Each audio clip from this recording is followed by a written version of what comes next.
Hi, I'm Father Mike Dekowitz, the director of the Addiction Recovery Ministry, and this is our regular 1 o'clock Monday kind of short reflection on issues regarding addiction and recovery. We have been talking about the 12 steps of AA. Today we're going to look at the 12 traditions of Alcoholics Anonymous or any 12-step recovery program. Tradition 1 reads, our common welfare should come first. Personal recovery depends upon AA unity. If you're like me, when I first got in the program, I couldn't understand why we spend so much time on the traditions. But I think the longer you're in the program, the more you really come to value how important the traditions are in the story of recovery. In that first tradition, it says, our common welfare. Now, one of the most important aspects of 12-step recovery is fellowship. That people come together. They come together for the common good. And the common good is that support.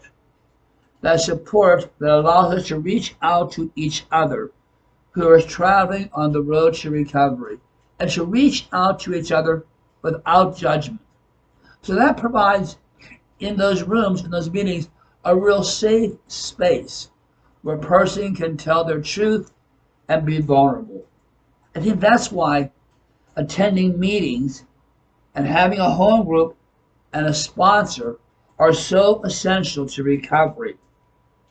The home group, the sponsor, helps to keep you honest, keeps you on track, continues to offer you support and encouragement, especially in those difficult moments of early recovery. It is the we. The we is the fellowship. The we is the home group. The we is the sponsor. The we are other people in recovery. It's that we that sustains us in recovery.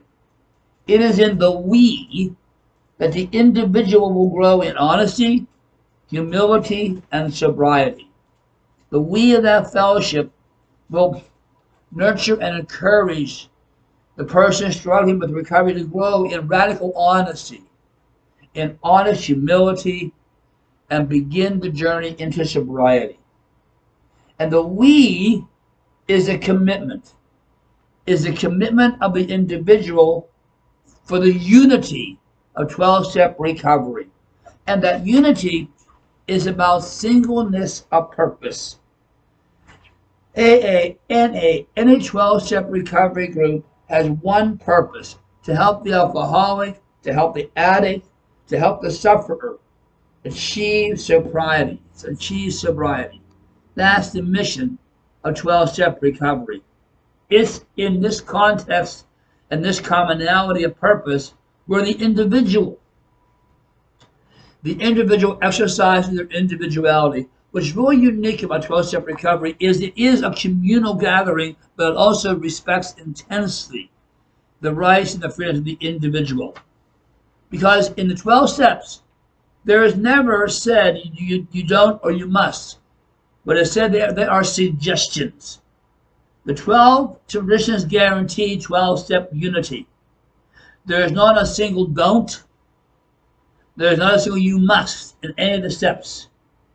But repeatedly they say, you ought. You ought.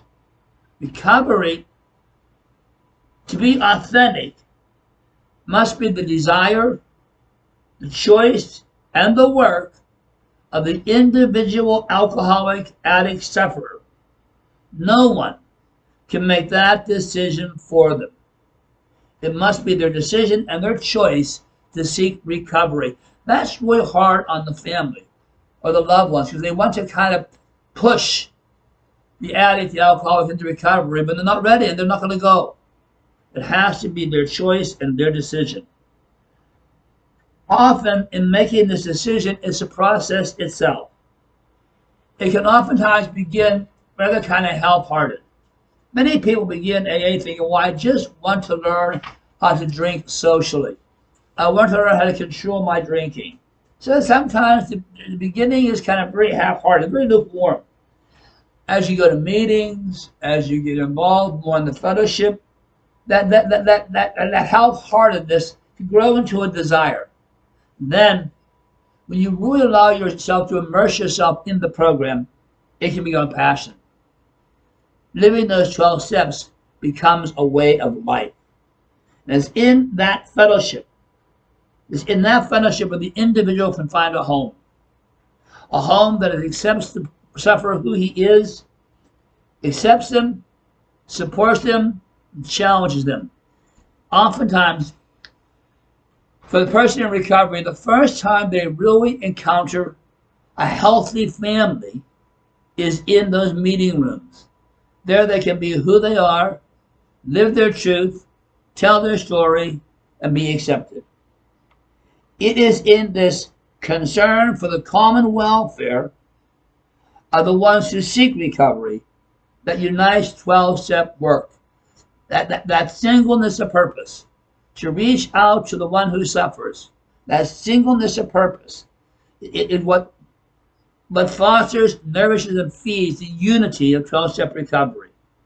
Because 12-step recovery respects the individual's choice, offers support for the one who is recovering, who is suffering, provides fellowship, a community, a safe community, and the willingness to give the individual a place to grow. The person who is suffering can go into those meetings, find a place where that person can grow and be accepted, and that person can grow in honesty, because the group will call you on being dishonest. Will call you to radical honesty and humility, honest humility, seeing your brokenness and also seeing your gifts, and doing all of this in an environment of acceptance and tolerance. So the sufferer can go into a room. There he can share his angst, his anguish. He can share his story and his struggle. There the group, the sponsor, the group, the home group will challenge his honesty, support his humility, and accept the person as he or she is. Loving and supporting that person, not enabling, calling out inappropriateness, but loving and supporting. Always remember, the loving is not the same as acquiescing. The loving is not enabling. Sometimes we need to remember the most important way we can say, I love you, is to say, no, what you're doing is inappropriate. To call a person to honesty and authenticity. Loving is not acquiescence. Loving is not enabling. Our common welfare comes with our singleness of purpose. Our singleness of purpose is to reach out to the one who still suffers. It is our unity to help the suffering achieve sobriety. Next week, we'll look at the second tradition. Why don't we close today by together saying the Serenity Prayer? God, grant me the serenity to accept the things I cannot change, the courage to change the things I can, and the wisdom to know the difference. Goodbye. God bless.